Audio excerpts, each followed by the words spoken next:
بكم حبايبي المتابعين. طبعا هذه أحد التركيبات الصعبة صراحة،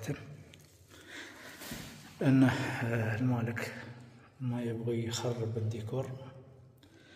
والبوكس طبعا تم إنشاء البوكس قبل الديكور، لكن أثناء تركيب الديكورات هذه جاء البوكس في هذا المكان، والوحدة أو جنرال طولها تقريبا 1.20 متر،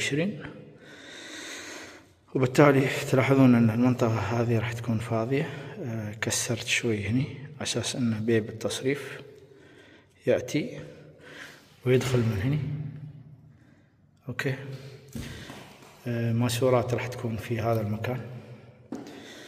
زين، الصعوبة في هذا التركيب أنه راح نضطر أن نقص على لفة الماسورة. أحيانا لفة الماسورة تكون صعبة للتوصيل. زين، يعني تلاحظون أنه إن شاء الله راح نضبط الموضوع. عندنا منطقة بسيطة فقط مستوية. طبعا لا يفضل أن تربط على كيرف، على كيرف ما راح يستوي. تحتاج تقريبا إلى 10 سنتي من الماسورة المستوية. زين، فهذه المنطقة إن شاء الله راح تكون 10، من هذه المنطقة راح تكون 20. زين، يعني من هنا لين هنا 10، ومن هنا الكسرة هذه لغاية هنا 20. إن شاء الله راح تكون أمورنا طيبة.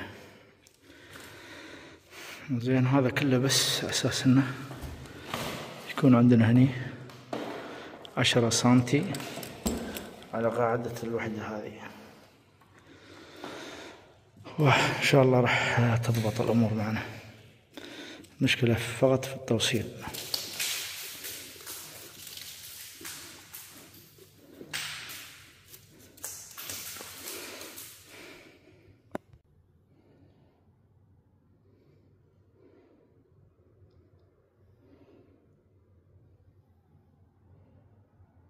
طبعا تلاحظون أن الفلير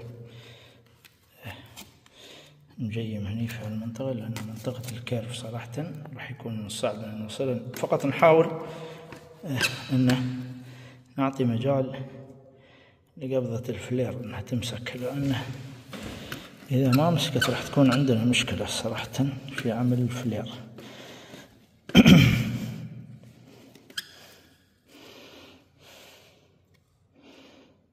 طبعا من الجيد أن يدوبها القطعة مسكت، تلاحظون يعني ماسكة على الحافة. زين، هذه طبعا من أصعب الأمور اللي ممكن تواجهها. إن شاء الله يضبط معنا في أثناء عملية الفلير.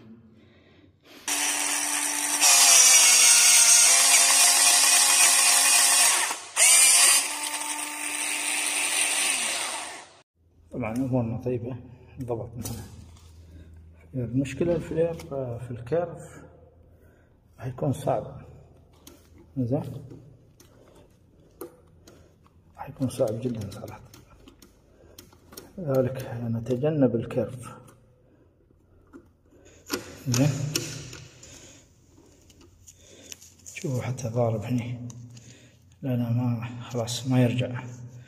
الكيرف مشكلة، الكيرف تلاحظون الكيرف مشكلة. لذلك انتبه إذا بتسوي كيرف، أو إذا عندك كيرف لازم تكون شوي مسافة طويلة حق الفلير.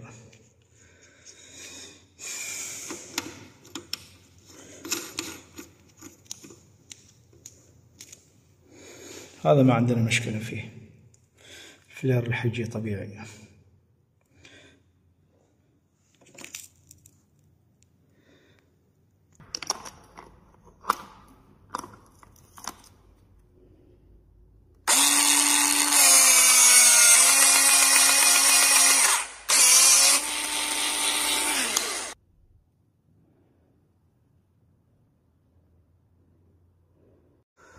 طبعا تلاحظون آخر سحبة.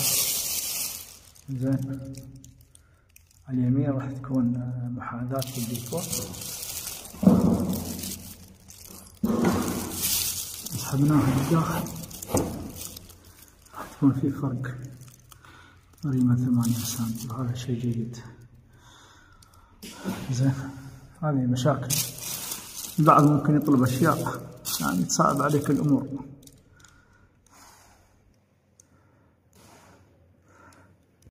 طبعا المشكلة ليست في الوصلة ال14، المشكلة في الوصلة الكبيرة شوي تعبتني، لأن تلاحظون الكيرف. زين،